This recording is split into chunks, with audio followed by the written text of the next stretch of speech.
வணக்கம். சற்று முன் கிடைக்கப்பெற்ற மிக மிக முக்கியமான செய்தி ஒன்று வெளியாகியுள்ளது.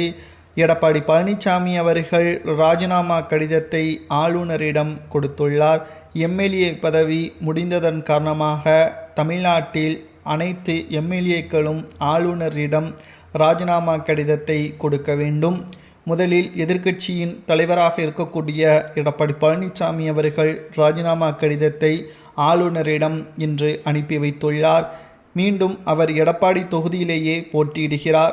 ஆனால் அங்கு எதிர்ப்புகள் அதிகமாகவே எடப்பாடிக்கு இருக்கிறது. இந்த நிலையில்தான் எடப்பாடி பழனிசாமி அவர்கள் மீண்டும் அவர் சட்டமன்றத்திற்கு செல்வதற்கு வாய்ப்புகளே இல்லை என்ற தகவலும் கிடைக்கப்பெற்றுள்ளது. இதற்கு மிக முக்கியமான காரணம் எடப்பாடி பழனிசாமி அவர்கள் செய்த துரோகம்தான். ஓபிஎஸ்ஸில் ஆரம்பித்து சசிகலா வரை ஒட்டுமொத்தமான எதிர்ப்புகள் துரோகம் என்ற பட்டம் எடப்பாடிக்கு சுமர்த்தப்பட்டதன் காரணமாக தமிழக மக்கள் எதிரிகளை கூட மன்னித்து விடுவார்கள். துரோகியை ஒருபோதும் மன்னிக்க மாட்டார்கள். தற்பொழுது முதல்வர் வேட்பாளராக இருக்கக்கூடிய எடப்பாடி அதிமுக சார்பில் முதல்வர் வேட்பாளராக அறிவிக்கப்பட்ட எடப்பாடி பழனிசாமி அவர்கள் சட்டமன்ற தேர்தலில் எம்எல்ஏவை கூட ஆக முடியாத ஒரு நிலைமை ஏற்பட்டால் அவரது அரசியல் வாழ்க்கை மிகவும் கேள்விக்குறியாக மாறும் என்ற தகவலையும் நம்மால் பார்க்க முடிகிறது. 2026 சட்டசபை தேர்தல் நடைபெறுவதற்கு இன்னும் 10 நாட்கள் தான் இருக்கிறது.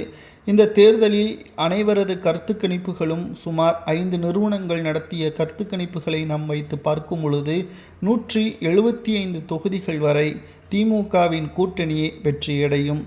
அதிமுக மிகப்பெரிய தோல்வியை தழுவும். அதிலும் குறிப்பாக 80 இடங்களில் டெபாசிட்டை அதிமுக இழக்க நேரிடும். தாவேகா சுமார் 15 முதல் 20 தொகுதிகளை கைப்பற்றும் என்ற கருத்து கணிப்புகளும் வெளியாகியுள்ளது.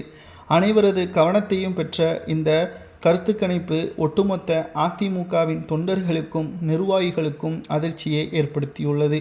ஆளுநரிடம் இன்று அனுப்பப்படக்கூடிய ராஜினாமா கடிதம் இனி அவரது வாழ்க்கையில் எம்எல்ஏவாக வர முடியாத அளவிற்கு தமிழக மக்கள் எடப்பாடி பழனிசாமி அவர்களை எதிர்ப்பார்கள் என்ற தகவலும் கிடைக்கப்பெற்றுள்ளது. 2026 சட்டசபை தேர்தலை பொறுத்தளவிற்கு மக்கள் ஒட்டுமொத்தமாக அதிமுகவை புறக்கணிப்பதற்கு காரணம் எடப்பாடி பழனிசாமி என்ற தனிநபர் மட்டும்தான். ஒருவேளை அதிமுக வருங்காலத்தில் ஆட்சி அமைக்க வேண்டும் என்றால் அதற்கு எடப்பாடி தலைமை தாங்க கூடாது என்ற ஒரு கருத்துக்களும் சமூக வலைதளங்களில் முன்வைக்கப்பட்டு வருகிறது.